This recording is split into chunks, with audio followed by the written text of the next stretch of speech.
بسم اللہ الرحمن الرحیم۔ شروع اللہ کے نام سے جو بڑا مہربان نہایت رحم والا ہے۔ وہ یکتا ہے اور نیک لوگوں کا ولی ہے۔ میں گواہی دیتا ہوں کہ اللہ کے سوا کوئی عبادت کے لائق نہیں۔ وہ اکیلا ہے، اس کا کوئی شریک نہیں۔ میں یہ بھی گواہی دیتا ہوں کہ حضرت محمد مصطفیٰ صلی اللہ علیہ وآلہ وسلم اللہ کے بندے، اس کے رسول اور آخری نبی ہیں۔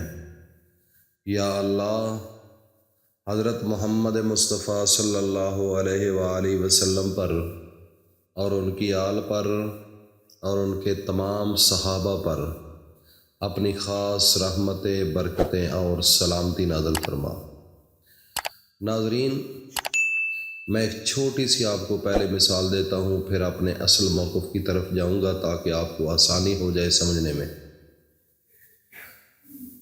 اگر آپ فریج لیتے ہیں یا ایئر کنڈیشن لیتے ہیں یا کوئی بھی الیکٹریکل یا کوئی بھی اور چیز لیتے ہیں تو اس کے ساتھ ایک وہ کتابچہ دیتے ہیں، ایک لٹریچر دیتے ہیں کہ اس کو اس طریقے کے ساتھ آپ نے استعمال کرنا ہے۔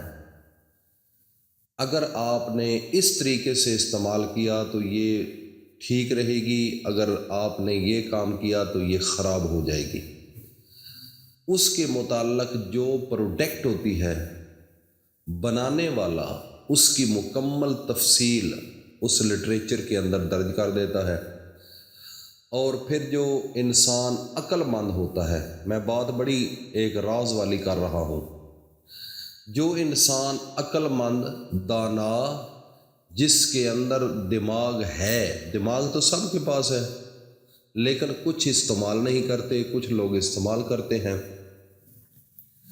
تو جو اہل عقل ہے، عقل والے، وہ اس کو دیکھ کر صحیح طریقے سے اس چیز کو استعمال کرتے ہیں اور وہ بڑی لانگ لائف، لمبے عرصے کے لیے وہ چل سکتی ہے۔ اگر آپ اس کا استعمال غلط کریں گے تو بس نئی بھی ہوگی تو پھر آپ اس کا استعمال جب غلط کریں گے تو وہ ختم ہو جائے گی، وہ خراب ہو جائے گی، اس سے آپ کو نفع نہیں ہوگا، فائدہ نہیں ہوگا، الٹا نقصان ہو جائے گا۔ تو یہ ایک مثال میں نے آپ کو دی ہے۔ اللہ نے جب انسان کو بنایا، بندے کو، تو اس کی رہنمائی کے لیے، اس کی کامیابی کے لیے اور اس کو مشکل کے وقت آپ نے اپنی مشکلات کو کیسے حل کرنا ہے، اس کی تمام تعلیمات اللہ نے اس قرآن کے اندر رکھی ہے، جو آپ کی بہتری کے لیے اللہ نے آپ کو دی ہے۔ انسان ہے نا، انسان سے غلطیاں ہوتی ہیں، اللہ نے آپ کو قرآن دے دیا ہے کہ آپ اس قرآن کو سمجھیں، اس کے مطابق اپنی زندگی کو چلائیں۔ یہ آپ کا بٹن ہے آن کا، یہ ہے آف کا، یہ ہے آپ کی صفائی کا، یہ ہے آپ کی خرابی کا۔ اس کے اندر اللہ نے ہر خشک و تر چیز کا علم رکھ دیا ہے۔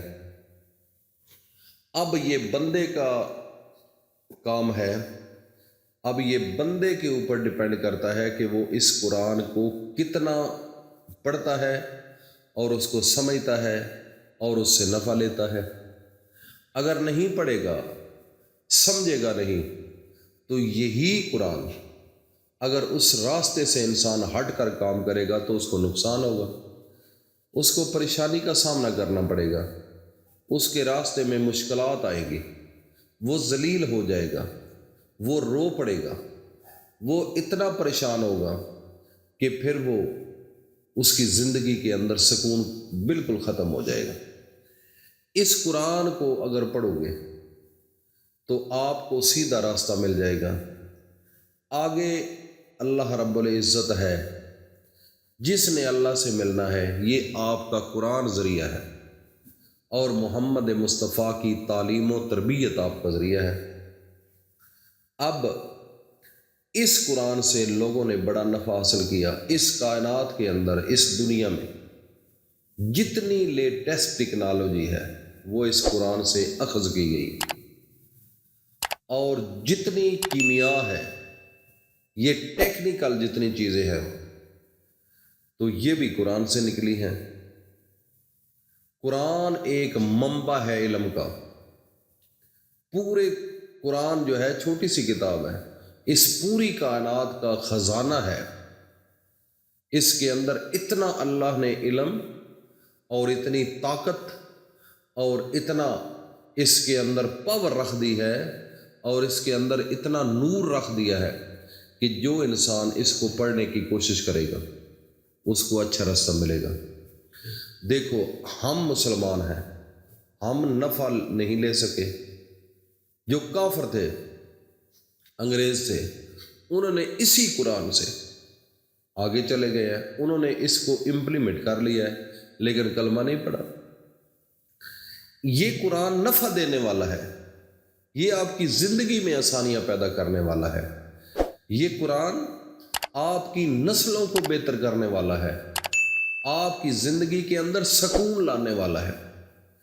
قرآن جب گھر کے اندر ایک کپڑے میں لپیٹ کر رکھ دیتے ہو تو اس کو جب آپ سینے سے نہیں لگاتے، اس کو سمجھتے نہیں، فکر نہیں کرتے، پڑھتے نہیں، تو یہ قرآن اس کپڑے کے اندر لپیٹا ہوا یہ روتا ہے۔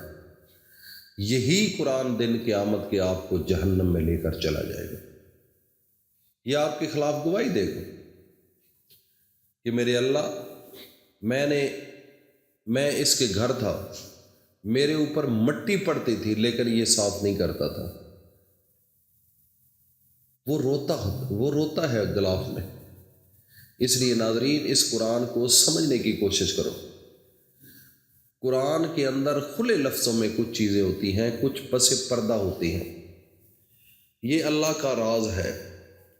آج میں آپ کو ایک چیز بتانے والا ہوں، جب آپ کو مشکل پڑ جائے، قرآن کے اندر حرف مقطعات، یہ ہے آپ کو تھمبنیل سے نظر آ رہا ہوگا، کاف ہا یا عین صاد، 1 2 3 4 5 لفظ۔ یہ الفاظ، یہ ان کا جو معنی ہے یا اس کی جو کوئی بھی راز ہے یہ اللہ کے پاس ہے، کسی کے پاس نہیں۔ اس کائنات میں نہ اس کا کوئی ترجمہ کر سکتا ہے، نہ اس کو کوئی سمجھ سکتا ہے۔ اس کا راز میرے رب نے اپنے پاس رکھا ہے اور اس کے اندر اسم اعظم بھی موجود ہے، چھوٹا سا دیکھو نا، کاف آ یا عین صاد۔ یہ الفاظ اللہ کے ولی جو ہیں انہوں نے اپنی زندگیوں کو بدلا ہے اس سے۔ آپ کو جب مصیبت آ جائے، پریشانی آ جائے، کسی کے سامنے انٹرویو ہو، باہر جانا ہو یا رشتہ لینے جانا ہو، کوئی بھی ہو مشکل ہو، آپ کو پتہ ہو کہ یہ کام مشکل ہے، آپ نے اپنے نبی پر 3 بار درود شریف پڑھ کر اس کی ایک تسبیح اپنے ہاتھ پر پھونک مار دو، اور پھر جب اس بندے کے پاس جاؤ گے 7 مرتبہ یہ پڑھ لو اور اس کی طرف دیکھو اور اپنے ہاتھ کی ہتھیلی کو کھول دو، وہ بندہ آپ کے تابع ہو جائے گا، جیسے آپ کی مرضی ہوگی ویسے ہی کرے گا۔ یہ عمل چھوٹا سا ہے، قرآن کے اندر اللہ نے بڑا نور اور طاقت رکھی ہے، صرف اعتماد اور یقین ہونا چاہیے۔ اللہ پاک ہم سب کو عمل کی توفیق عطا فرمائے۔